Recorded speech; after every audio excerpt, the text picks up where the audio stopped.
allons méditer sur ce thème.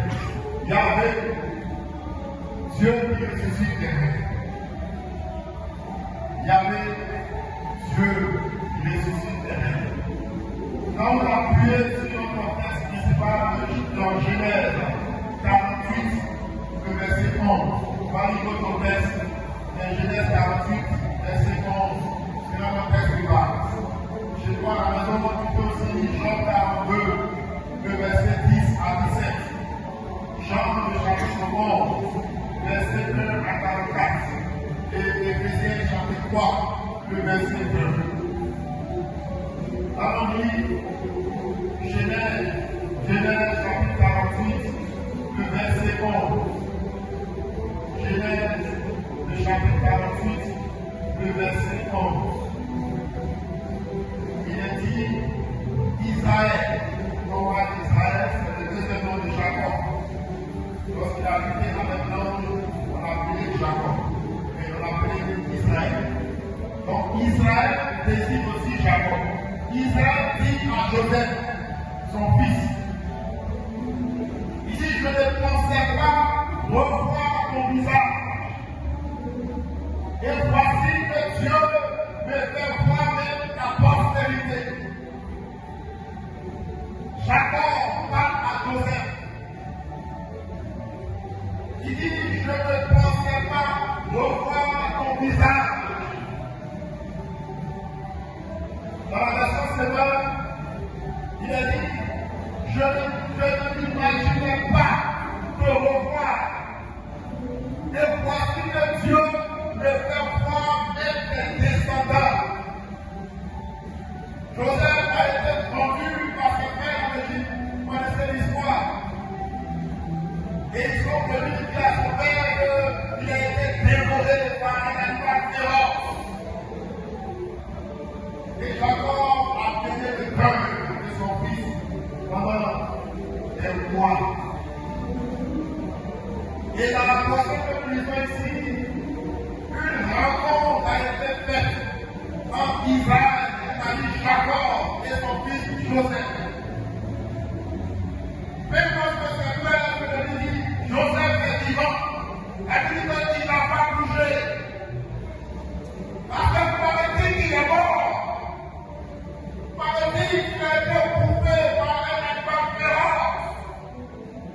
D'où est-il que Joseph est vivant? Elle dit qu'il n'a pas bougé. Lorsqu'il a rencontré Joseph, lorsqu'il a vu son fils Joseph, bien-aimé, il dit, je ne pensais pas te revoir. Je ne croyais pas qu'il allait encore te revoir. Oh, mais voici que non seulement Dieu me fait la grâce de te voir, mais de voir aussi tes enfants. C'est merveilleux. Est-ce que tu peux acclamer le Seigneur? Alléluia, alléluia. Acclame-le, acclame-le. C'est merveilleux ce que Dieu fait. Chers frères et sœurs, il arrive quelquefois des situations dans la vie des enfants de Dieu, des proches de Dieu, où nous pensons que tout espoir en un demain meilleur, ou encore que la situation ou la cause reste perdue. Il arrive quelquefois où nous pensons que la cause est perdue pour nous, où nous pensons que notre espérance est vanue, c'est fini pour nous. Et une profonde douleur, des pleurs et le désespoir viennent s'enraciner dans le cœur des enfants de Dieu, des personnes touchées, consternées par une telle situation. Mais ce matin, je suis venu te dire, le temps qu'il y a la vie, il y a l'espérance, l'espoir en un lendemain meilleur. L'espoir en un lendemain meilleur est possible avec notre Dieu. Quel que soit le nombre de temps, le nombre d'années que la situation perdure, continuons à prévenir l'espoir dans notre cœur. Joseph a dit, je ne pensais pas te revoir. Je ne rêvais même pas de te voir encore.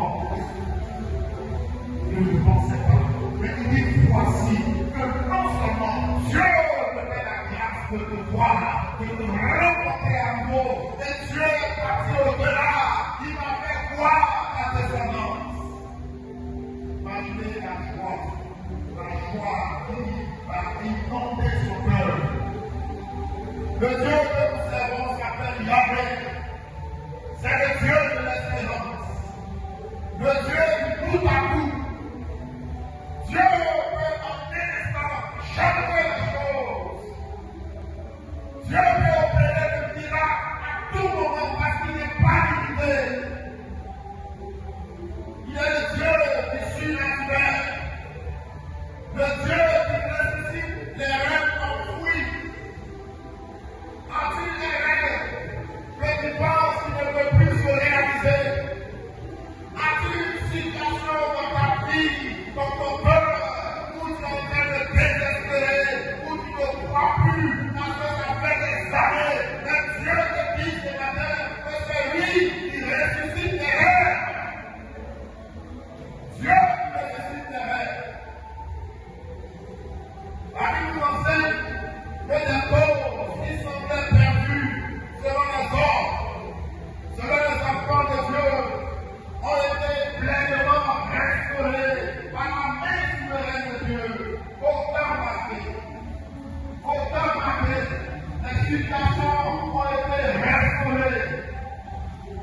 Il y avait Dieu qui ressuscite les rêves. Ce matin, à travers ce message, nous voulons encourager une âme ici désespérée à continuer de croire en Dieu pour la réalisation de ses rêves, de sa situation. Et nous allons voir 3 cas de situation désespérée que Dieu a restauré. Et nous verrons au deuxième point que jamais perdre l'espérance. En tant qu'enfant de Dieu, tant que tu es vivant, tant que tu es sur la terre, tant que tu respires encore, dis-toi que tout est possible. Tout est possible. Ce matin, Dieu veut arracher le doute à ton cœur. Dieu veut que au cœur de la vallée, tu continues d'espérer, tu continues d'avancer. Lorsque nous lisons dans le livre des Hébreux, chapitre 11, où il est parlé des héros de la foi, il est dit que certains ont espéré, certains ont touché la promesse de loin. Frère, et enfant de Dieu, il va continuer d'avancer avec l'espérance. Toujours dans ton cœur. Alléluia. 3 cas de situation désespérée que Dieu a restauré. Le premier cas, c'est le cas de la soi-disant disparition de Joseph. Bien-aimés, les années auparavant, Jacob a pleuré la mort de Joseph. Lorsque nous lisons dans Genèse 37, Genèse chapitre 37, à partir du verset 33,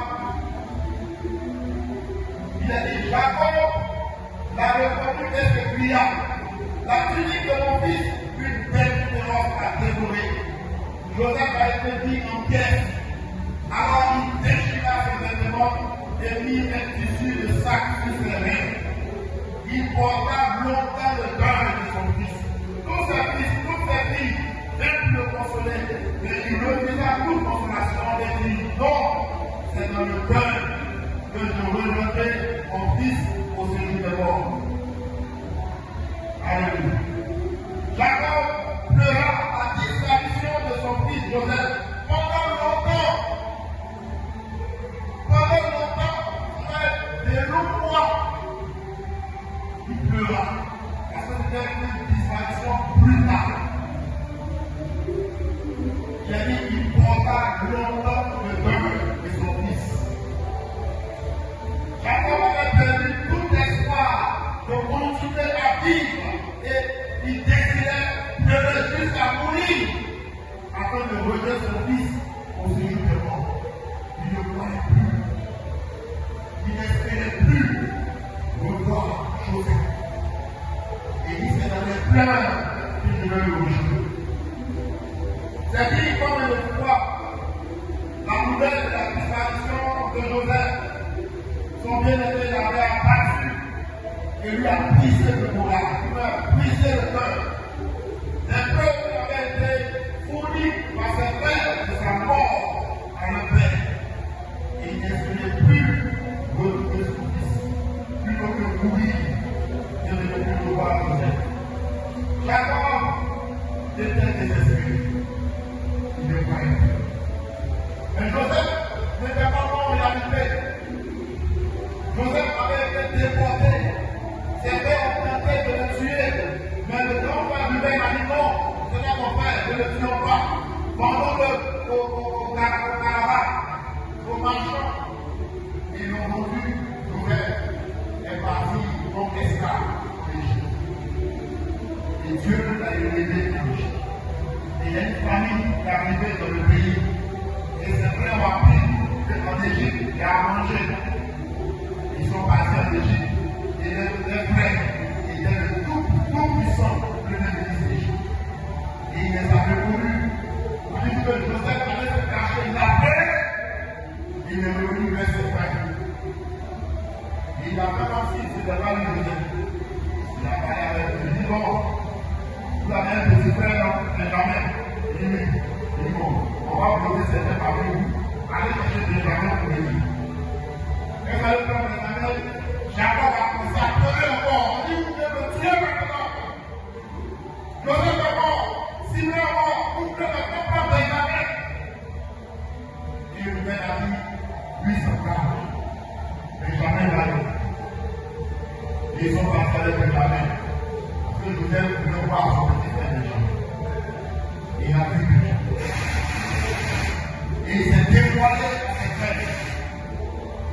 Et quand ses frères ont su que c'était lui, ils étaient heureux. Ils ont pleuré ensemble.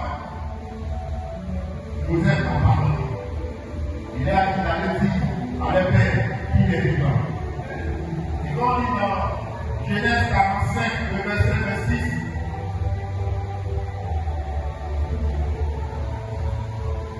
Jacob ne croyait pas. On dit, il lui annonçait la nouvelle. Joseph dit, c'est lui qui pouvait, c'est même lui qui pouvait tout Égypte. On dit, mais il ne réagit pas parce qu'il ne le croyait pas. Est-ce que je dis à Jacob que Joseph dit, c'est même lui qui pouvait tout Égypte. Jacob n'a pas bougé parce qu'il ne croyait pas. Il ne peut pas bien vous confier quand on voit son ami dans le sable, on dit qu'il est mort.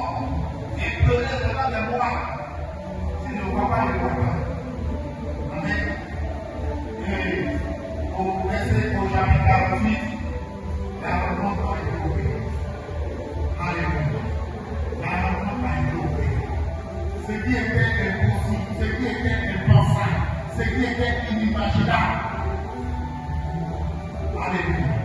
Il dit, Jacob ou Israël dit à Joseph, je ne pensais pas te revoir ton visage. Et voici que Dieu me fait voir même la postérité. Alléluia. Là où l'espoir était perdu, là où le cœur a été brisé, là où la vertu a été serrée, là où le désespoir a régné, Dieu a apporté un grand réconfort dans le cœur de Jacob. Alléluia. Alléluia. Vous te dites, mon frère, ma soeur, qui passe par la situation similaire, que Dieu peut, continue de voir, continue d'espérer. Deuxième cas, une situation désespérée, que Dieu a restauré, c'est le cas de Jean. Le cas de Jean. On connaît tous l'histoire de Jean. Zacharie dit à Dieu que Jean, c'est parce que tu l'as béni, c'est parce que tu le gardes, c'est parce que tu le protèges. Mais laisse-moi un peu faire quelque chose et on verra si Jean va te suivre encore. Et Dieu a dit à Satan, mais c'est le Dieu de ne pas ça. Il a dit que Jean était frappé d'une cette maladie. Il était frappé par la maladie jusqu'à la mort. Et l'espoir de vie était devenu mince. Dans tout cela, Job est resté attaché à Dieu. Amen. Même son épouse, même ses amis, on l'accusait. On dit, oh, Job qui a péché, Job, c'était pas quand tu as fait quelque chose à ton Dieu. Papa m'a dit, Job, maudit Dieu et meurt. Parce que là où tu es arrivé, maudit Dieu et meurt. Au cœur de la souffrance. On lui demandait de réunir son Dieu. Mais Job est resté attaché à son Dieu. Mais, quelles que soient les épreuves que tu traverses, quelle que soit la situation que tu vis, quelle que soit la bataille de laquelle tu te trouves, garde ton cœur pur de mon Dieu. Garde-toi de dire, Dieu va blesser, Dieu va humilier, car Dieu ne fait pas le mal. Quel que soit ce que tu peux endurer, continue d'aimer mon Dieu dans ton cœur. Continue d'espérer en lui. Laisse l'amour de Dieu aller dans les profondeurs de ton cœur afin de te consoler. Job au cœur de la souffrance. Même devant la mort, il a perdu ses enfants, il a perdu tout son bétail, il a perdu tous ses biens, il a perdu sa santé, il restait la peau et les os. Mais Job continuait de bénir Dieu dans son cœur. Alléluia. Même le cas d'Israël, Jacob, son fils est mort, mais il n'a pas assumé que il n'a pas reçu Dieu. Il est resté attaché à Dieu. C'est vrai que la séparation était difficile pour lui, mais il est resté attaché à Dieu. Alléluia. Il a continué de rester attaché à Dieu. Et autant marqué, Dieu a restauré Job. Et lorsque nous lisons dans Job, le chapitre 42, Job chapitre 42, les versets 10 à 17, voilà ce qu'il est dit. Job 42, 10 à 17.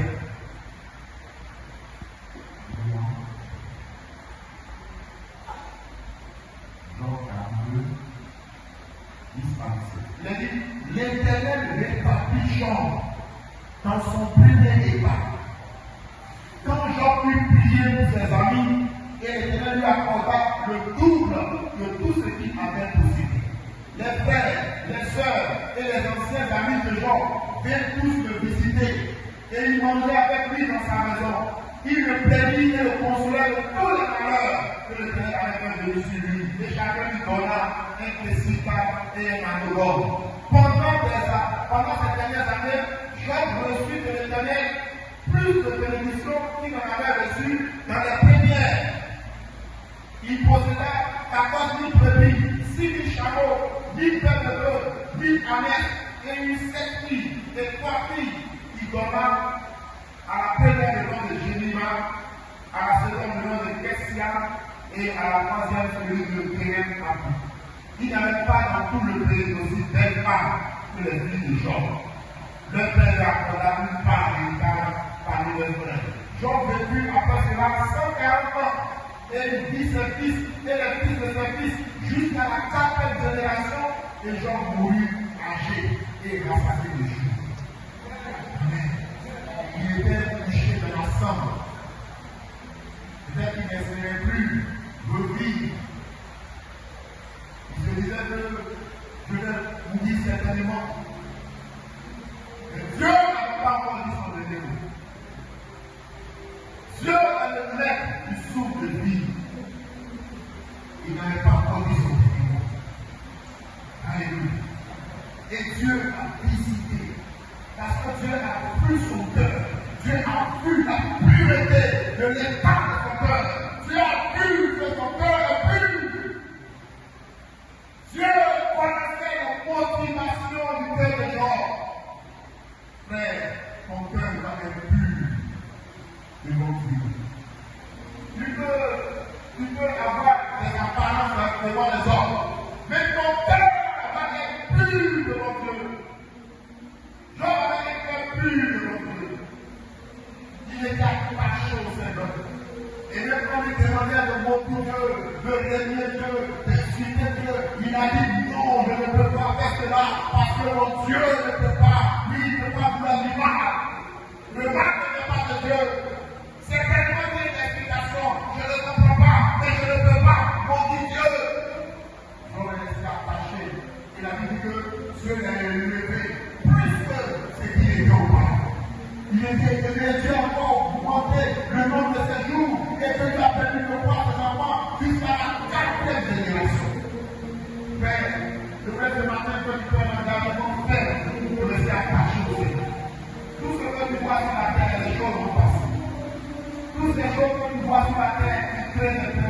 cœur, qui crée des situations autre chose. Ces choses vont passer. Le monde va passer. Verse ton cœur afin de demeurer attaché aussi. Verse ton cœur, tout ce que tu vois, toutes ces choses que l'ennemi fait miroiter devant toi, ce n'est qu'un miracle, une apparence. Ça va nous disparaître avec elle. Reste attaché au Seigneur. Alléluia. Jean va être désespéré. Et le dernier cas de citation désespérée que Dieu a restauré, c'est le cas de Lazare. Dans Jean le chapitre 11, le verset 1 à 44, tu peux lire ça à la maison. Vous connaissez Lazare de Bethanie, le frère de Marthe et Marie. Il a dit que Jésus les visitait régulièrement à Bethanie. Lorsqu'il passait par là, il entrait à Bethanie, il mangeait dans la maison. Jésus était ami à cette famille-là. Et l'animal dit que Lazare a piqué Christ et il est mort. Et on a appelé Jésus, d'abord il a fait à Christ. Jésus on a dit Lazare est mort. Jésus n'est pas bien venu. Lazare est mort. Il a pris un peu du temps. Il y a eu 4 fois. Quand il est arrivé, Lazare était déjà dans le tombeau. Mais lorsque il est arrivé, ses sœurs sont parties l'accueillir. Elle dit Seigneur, si tu avais été là, ton ami ne serait pas là. Jésus dit Lazare vivra. Elle dit oui, on sait, lorsque à la résurrection, lui on le révèle, Jésus dit, je vous dis, Lazare vivra. Si vous croyez en ma parole, Lazare vivra. Elle pensait que c'était à la résurrection. Et Jésus parlait de lui. Alléluia. Elle nous gardait toujours la sérénité. Elle n'a pas frappé Jésus parce qu'il n'est pas venu. Non. Elles ont gardé la sérénité. Elles étaient avec lui. Jésus dit, où l'avez-vous mis? Ils sont partis devant la porte pour rouler la paix. Rouler la paix. Lazare sort. Il a commandé le frère de la vie. 4 jours après, dans le tombeau, les gens ont fait le pronostic, Lazare est mort. Lazare ne peut plus revenir à la vie. Lazare a cessé de vivre. Jésus était informé, la Bible qu'il a mis encore 2 jours là-bas. Avec 4 jours, il est venu. C'était une vie pour tout le monde que Lazare était le bien mort. Alléluia. Et il a arrivé, il a commandé, il a ordonné, Lazare sort. Alléluia. Et la vie est entrée dans son corps et il est sorti. Frère, quel que soit ce que tu traverses, quel que soit ce que tu vis, quel que soit le nombre d'années de cette chose, cette situation perdue, il y a que Dieu qui ressuscite des rêves, est capable de faire quelque chose. Et Dieu t'appelle ce matin à ne pas désespérer. Dieu t'appelle ce matin à ne pas abandonner, à ne pas activer, mais à continuer de croire. À continuer de croire que Dieu peut faire. Les circonstances ne sont jamais mauvaises, au point que Dieu ne puisse pas intervenir. Toujours je peux. Dieu peut toujours intervenir parce qu'il est Dieu, parce qu'il n'est pas limité. Jacob a revu son fils Joseph alors qu'il ne pensait pas. Il ne pensait plus le voir dans ses rêves les plus fous. Mais il non seulement Dieu le fait la grâce de pouvoir, mais Dieu encore me bénit que je vois la destinée. L'homme a été restauré, sa santé a été restaurée. Dieu lui a donné encore des enfants. Dieu lui a donné des biens encore plus grands. Dieu lui a donné la gloire et la longévité. Lazare est revenu à la vie de façon surnaturelle. Et la joie a été dans le cœur de ses soeurs. Cette famille a été encore réunie. Mais dans aucune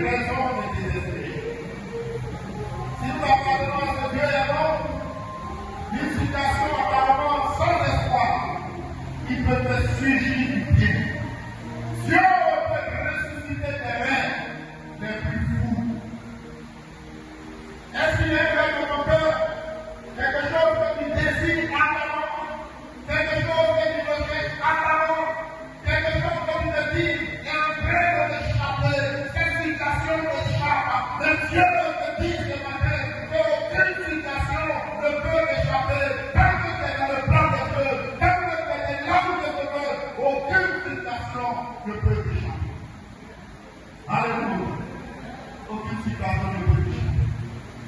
Et deuxièmement, il ne faut jamais perdre l'espérance.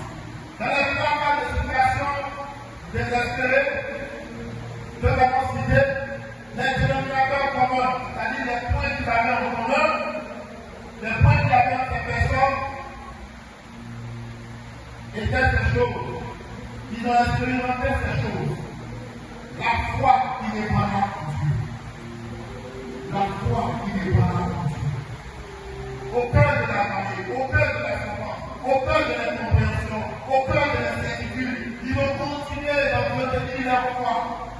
Frère, la foi ne doit pas t'éviter. Quelles que soient les incompréhensions, quelles que soient les incertitudes, quelles que soient les orages qui se pressent dans ta vie, la foi ne doit pas t'éviter. Ils vont continuer d'entretenir la foi, que ce soit Jacob, que ce soit Job, que ce soit les sœurs de Matt, de Lazare. Deuxième chose, l'attachement à Dieu, ne pas abandonner ou mépriser Dieu, mettre peur de la bataille. Ils étaient toujours restés attachés à Dieu. Job n'a pas abandonné Dieu. Sa santé l'a lâché. Il était la peau et les autres. Et a dit que même les chiens devaient lécher ses pieds. Mais au cœur de toutes ces souffrances, Job est resté attaché au Seigneur. Frère, personne, aucune situation, rien ne doit venir arracher, lui, ta paix avec Dieu. Quelles que soient les souffrances, quelles que soient les injustices, quelles que soient les attentes qui sont dans ton cœur, rien ne doit te détourner de ton Dieu. Tu dois rester attaché à Dieu. Ton cœur doit ressentir toujours la présence de Dieu, l'amour de Dieu. Continuez d'espérer en Dieu. Continuez d'entretenir l'amour de Dieu dans ton cœur. Tu dois te dire dans ton cœur que Dieu est avec moi. Dieu le soutient. Dieu le soutient. Il est là. Ne pas abandonner ni mépriser Dieu au cœur de la main. Ils ont continué d'aimer Dieu malgré tout. Malgré ce qu'ils vivaient, malgré le désespoir, malgré les certitudes du lendemain, ils ont continué d'aimer Dieu. Continue d'aimer ton Dieu. Dans le psaume 34, le verset 18, il a dit, le verset 18, il a dit, l'Éternel est près de ceux qui ont le cœur brisé. Et il sauve ceux qui ont l'esprit dans l'appartement. L'Éternel est près de ceux qui ont le cœur brisé. Et il sauve ceux qui ont l'esprit dans l'appartement. Ceux qui sont découragés. Ceux qui n'espèrent plus. L'Éternel est près de ces personnes.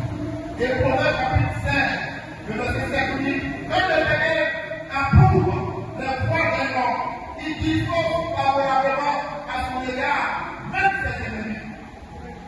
Quand l'Éternel approuve le poids d'un homme, il dispose à son égard favorablement, même ses ennemis. Est-ce que si tu es avec toi, même si les gens sont contre toi, Dieu va utiliser tous les complots là pour ton bien. Amen. Reste attaché au Seigneur. Et regarde à Dieu fait. Fais confiance à Dieu. Fais confiance à ton Dieu. Préoccupe-toi de la pureté de ton cœur, de ton Dieu. Reste attaché à ton Dieu. Et regarde à ce que tu vas faire.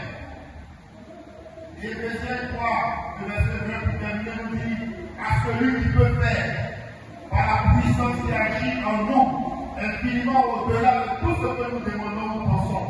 À lui soit la gloire au siècle. À celui qui peut faire infiniment au-delà de ce que